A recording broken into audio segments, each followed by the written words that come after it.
বাগেরহাটে ধানের শীষের জোয়ার, নিরাপত্তার আস্থায় বিএনপিতে যোগ দিলেন ৩ শতাধিক হিন্দু খ্রিস্টান।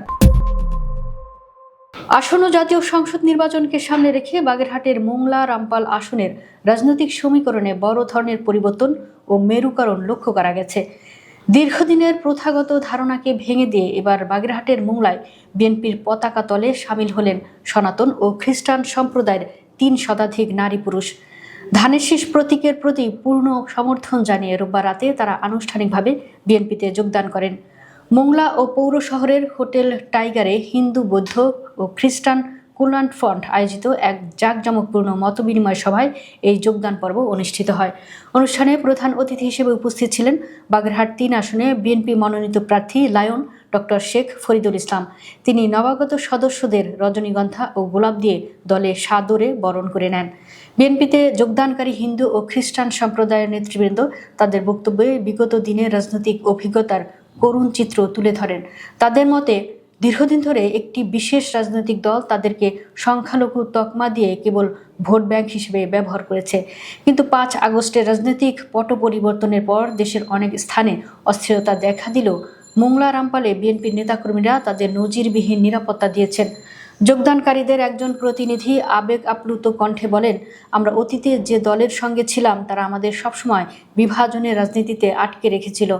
আমাদের ভয় দেখানো হতো, কিন্তু গত ৫ আগস্টের পর বিএনপি আমাদের যে নিরাপত্তা ও সহায়তা দিয়েছে তা আমাদের চোখ খুলে দিয়েছে। আমরা বুঝতে পেরেছি বিএনপি মানেই আতঙ্ক নয়, বরং বিএনপি মানে আস্থার জায়গা। এই বিশ্বাসের জায়গা থেকেই আমরা আজ ধানের শীষের বহরে সামিল হয়েছি। ডক্টর শেখ ফরিদুল ইসলামের কাছে আমাদের একটাই চাওয়া, নির্বাচন পরবর্তী সময়েও যেন আমাদের এই নিরাপত্তা ও শান্তিপূর্ণ সহাবস্থান বজায় থাকে। নবাগতদের স্বাগত জানিয়ে প্রধান অতিথি লায়ন ডক্টর শেখ ফরিদুল ইসলাম তার বক্তব্যে সাম্প্রদায়িক সম্প্রীতির এক অনন্য দৃষ্টান্ত স্থাপনের প্রতিশ্রুতি দেন। তিনি বলেন, বাংলাদেশের সংখ্যালঘু বলতে কোনো শব্দ থাকা উচিত নয়। এটি একটি রাজনৈতিক চাল। একটি গোষ্ঠীহীন স্বার্থে মানুষকে বিভাজিত করে রাখতেই এই সংখ্যালঘু তকমা ব্যবহার করে।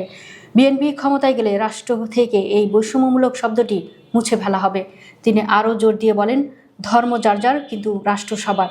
এদেশের আলো বাতাসে বেড়ে ওঠা প্রতিটি মানুষের সমান নাগরিক অধিকার রয়েছে। আমি আপনাদের কথা দিচ্ছি, আমি নির্বাচিত হলে মোংলা ও রামপাল এলাকায় হিন্দু, বৌদ্ধ ও খ্রিস্টান সহ সব ধর্মের মানুষের জানমালের শতভাগ নিরাপত্তা নিশ্চিত করব। আপনারা মাথা উঁচু করে বুক ফুলিয়ে এই মাটিতে বাস করবেন। আপনাদের বিপদে আপদে আমি অতন্ত্র প্রহরীর মতো পাশে থাকব। এই যোগদান অনুষ্ঠানটি মোংলা উপজেলার রাজনীতিতে বিএনপির সাংগঠনিক শক্তি বৃদ্ধির একটি বড় মহড়া হিসেবে দেখা হচ্ছে। রাজনৈতিক বিশ্লেষকদের মতে, সনাতন ও খ্রিস্টান সম্প্রদায়ের এই বিশাল অংশ বিএনপিতে যোগ দেওয়ায় ধানের শীষের ভোট ব্যাংক আরও শক্তিশালী হলো।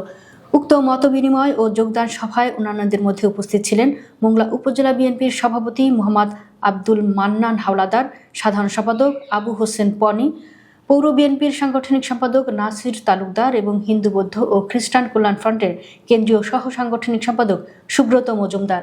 এছাড়াও স্থানীয় বিএনপি, যুবদল, ছাত্রদল এবং অঙ্গ সংগঠনের বিপুল সংখ্যক নেতাকর্মী উপস্থিত থেকে নবাগতদের অভিনন্দন জানান। সভা শেষে নবাগতদের মাঝে ব্যাপক উৎসাহ উদ্দীপনা লক্ষ্য করা যায় এবং তারা আসন্ন নির্বাচনে ধানের শীষের বিজয় নিশ্চিত করতে মাঠে থাকার প্রত্যয় ব্যক্ত করেন।